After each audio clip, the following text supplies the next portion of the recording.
Esto es lo mágico de poder encontrarse con las personas. Me acabo de encontrar con un segundo amigo, un segundo, Manuel del Canto, cristiano también, una persona que hoy día está ocupando un puesto importante dentro de una municipalidad.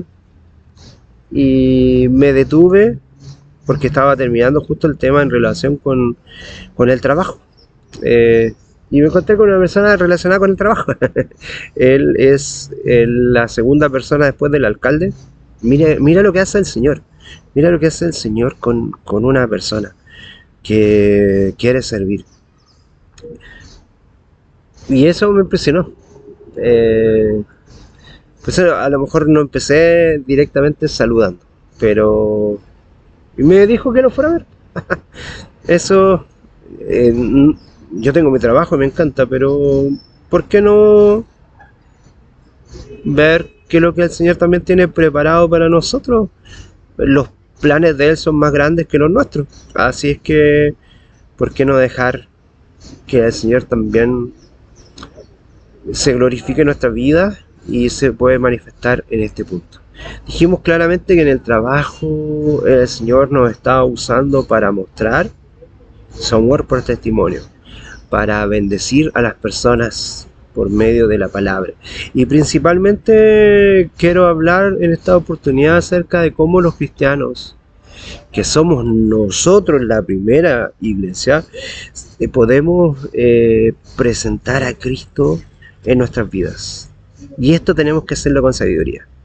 El sabio Salomón, con toda su sabiduría, inteligencia, riqueza, trabajo y todo lo que él lograba entender, pensaba que nada en un momento era importante, que todo era rapidez, que todo era efímero, que todo era banal, que todo era sin sentido. Y esto le pasó plenamente por una situación, porque él se fue apartando de la vida en el Señor y perdió toda la comunicación con el Señor. Pero ¿sabes qué? Dios nunca deja de llamarnos. Nunca deja de hablar a nuestro corazón. Porque si fuiste llamado por el Señor y si has sido llamado para el ministerio, el Señor te va a buscar donde estés. Así como Salomón, que era la cabeza más importante, el ungido de Jehová, el predicador, que había perdido toda claridad, que incluso se dice en las escrituras que había terminado adorando a otros ídolos, a otros dioses, se había alejado de Dios plenamente, por distintos motivos, por motivos políticos, por motivos de hacer alianzas con otros reinos, por motivos empresariales, para que el reino, supuestamente el reino bendito de Dios, que era Jerusalén en ese momento, pudiese ser fortalecido. La gloria de él en ese momento, las 12 casas, como decía, o las 12 tribus, como decía Carlos hace pocos momentos en una de estas reflexiones, podemos entender que se habían unido, pero lamentablemente en esta forma de gobierno de Salomón se produjo una división tremenda. Vamos a entrar con una oración. Querido Padre Celestial, ayúdanos a hablar sobre este nuevo punto. Hemos hablado sobre el trabajo, hemos hablado sobre la vida y ahora queremos hablar de la sabiduría.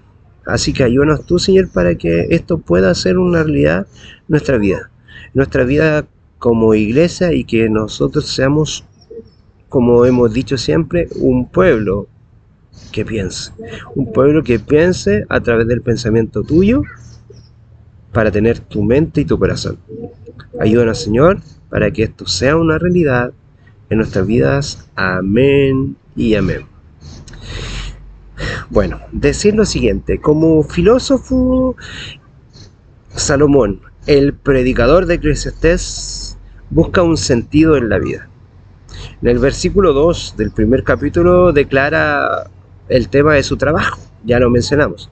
En el siguiente versículo, en el 3, hace una declaración diciendo que el hombre no tiene ningún beneficio del mismo trabajo debajo del sol. En ese momento revela que el sentido de su propia existencia, de su propia vida, era una carrera sin gloria en el fondo. Y tú, si miras a Salomón, todos sus logros, sus triunfos, toda su sabiduría, todo lo que él había logrado, no encontraba ningún sentido en él. Él mismo lo describe como estar persiguiendo al viento. ¿Te das cuenta lo que puede ser y lo que nos puede hacer la separación de Dios en nuestras vidas? Pues sabes que poco después de todo lo que el autor consideró sobre el sentido de la vida y sobre el trabajo, él buscó un refugio en el don que el Señor le había entregado. ¿Y cuál era eso? Tú lo sabes, la sabiduría. Sería como muy frustrante, aún más de lo que ya estaba, el no tener ningún sentido de valoración hacia sí mismo, después de todos los logros, después de no tener sentido en el reino que el Señor le había puesto, de todas las riquezas que le había entregado, de todo su arduo trabajo político incluso que había desarrollado. Logró entender que esa sabiduría no venía de él, que venía de Dios mismo. Y a pesar de que él estaba muy derrumbado, la sabiduría no podía resolver los problemas de su vida si no volvía a tener una relación con Dios. Siguiendo esta misma línea de pensamiento, esta línea de razonamiento que estamos haciendo, hay un pensador cristiano que se llama John McAllister. Él dice que sin Dios la sabiduría humana y terrenal es completamente inútil, ya que no puede cambiar la realidad que nos rodea, incluso aumenta nuestro disgusto, nuestra disolución y nuestra frustración y sufrimiento. El predicador no era un investigador arrogante y engreído, sino que todo lo contrario, era una persona de respeto, que la palabra del Señor dice que él era una persona de un corazón muy humilde. Por ejemplo, en Proverbios 3, versículo 7 dice: no seas sabio en tu propia opinión. Eso lo deja muy claro, o sea, la sabiduría viene de Dios, no puede venir de tu propio pensamiento. Primero, en la búsqueda sincera de su corazón, le dice él mismo en el capítulo 1, dice: y di mi corazón a adquirir y a buscar con sabiduría. Fue fiel, fue ferviente, y se entregó a este asunto de tener la sabiduría del Señor. O sea, en el fondo, él hizo lo que nosotros hemos dicho siempre, una especie de cambio de mente y de conducta, pero principalmente un cambio de mente con una metanoia, aún sin venir Cristo. Fue un adelantado de su época. Pero en segundo momento dice: en una búsqueda profunda, y me dediqué de lleno a explorar e investigar con sabiduría la vida. Es decir, él examinó cada tema desde los distintos aspectos, desde los distintos ángulos, desde las distintas perspectivas, las distintas aristas que podría tener un problema. Y eso le permitió ampliar su mirada, le permitió ampliar su mente, pero como aún no conocía todo el amor de Cristo, veía vislumbres del amor del Señor, de su gran misericordia, pero él consideraba que Dios era tardo para la ira, y no entendía que el Señor es plenamente misericordia, porque es un engaño terrible. O sea, cuando consideramos que a Dios se le acaba la paciencia, el mismo que en la voz de Jesucristo, quien viene a interpretar quién es el Padre, dice: ama a tu enemigo, no puede contradecirse. Si Dios mismo te dice: ama a tu enemigo, y si nosotros hemos sido, porque somos nosotros los enemigos de Dios, Dios no es nuestro enemigo. Si Él nos ama y por medio de Cristo viene a salvar y no a condenar, tengamos esa claridad, tengamos esa absoluta claridad. Como tercer punto, hay una búsqueda exhaustiva exhaustiva. Mira el verso 13. Dos cosas importantes, porque aquí yo quiero detenerme en el verso 13 para tanto el tercer punto como el cuarto punto. En busca de una búsqueda exhaustiva sobre todo lo que hace debajo del cielo. O sea, buscado este pensamiento de sabiduría, buscado por todo lugar y por todas partes y por todo ángulo, como dijimos, es lo que quiere decir. Y en el cuarto punto es una búsqueda tediosa. Y dice, qué penoso trabajo dio Dios a los hijos de los hombres. Esto denota que los problemas de la vida deben ser soportados por cada persona y no es opcional. De una otra manera, aunque nosotros nos hagamos los locos con respecto a algunas situaciones, la mente sobrepiensa. Nuestro pensamiento sigue movilizando, sigue afectando, sigue. Tú puedes no hacerte cargo de muchas situaciones, pero tu mente sigue trabajando, tu mente sigue absorbiendo los problemas, tu mente sigue divagando frente a algunas cosas. En definitiva, el predicador deja muy claro que todo conocimiento no es suficiente para cambiar el mundo, sino que tiene que haber algo más importante. Y esto podría ser el significado de la vida y estar en la sabiduría del Señor. Nosotros ya dijimos claramente que esta aplicación se podía llevar hacia el Nuevo Testamento. Por ejemplo, todo lo que quiera el que quiere salvar su vida la perderá, dice Mateo 16 en el versículos 25 al 27. Aún así dice que no sirve de nada, porque ¿qué aprovechará el hombre si ganare todo el mundo y pierde su alma?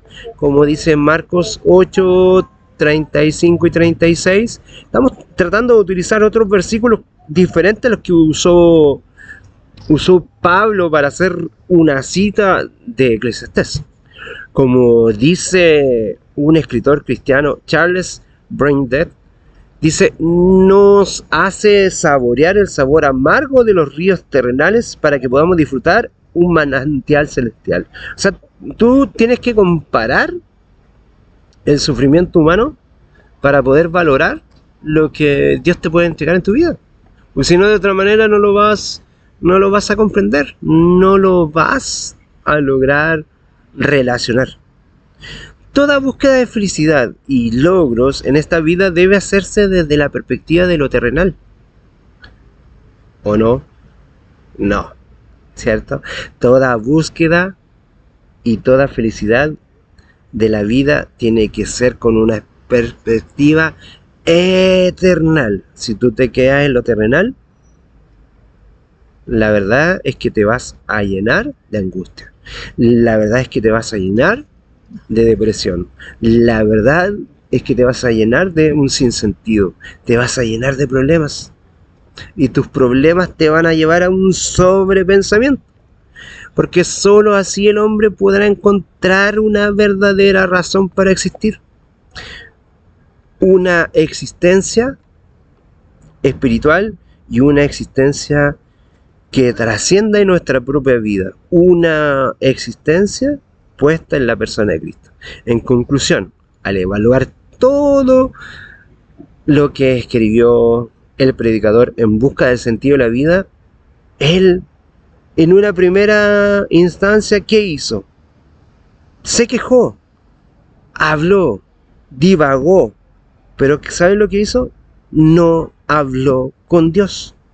Se quedó en su propia comprensión, por más inteligente, sabio, epistemológico, filosófico que haya sido su pensamiento, al no orar y al no consultar las escrituras, se confundió aún más. En cambio, cuando emprendió su búsqueda del conocimiento para relacionarse con el Señor, sin detenerse jamás y contemplar la plena majestad de Dios, comenzó a profundizar en las cosas con la razón del Señor y pudo sentir la iluminación que lo llevaba a una revelación más profunda de la voluntad de Dios, y eso le pudo dar una claridad en su pensamiento. En definitiva, queremos concluir que sin Dios sin Cristo en nuestra vida, todo pierde el sentido. No es que nada tenga sentido, sino que todo pierde el sentido cuando tú y yo nos separamos. El mundo en el que vivimos se convierte en una verdadera prisión. Y el conocimiento puede aumentar en tu vida, pero así aumentará el sufrimiento y la angustia, ya que cualquier intento de comprender al mundo creado por Dios sin Dios es caer en una completa y absoluta desesperación, es caer en una plena y absoluta angustia, es caer en una plena y absoluta depresión. La mayor de todas las certezas es que Jesús es el puente entre el hombre debajo del sol y el cielo sobre el sol.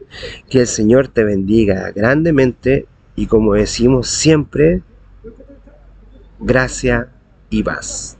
Que el Señor te bendiga.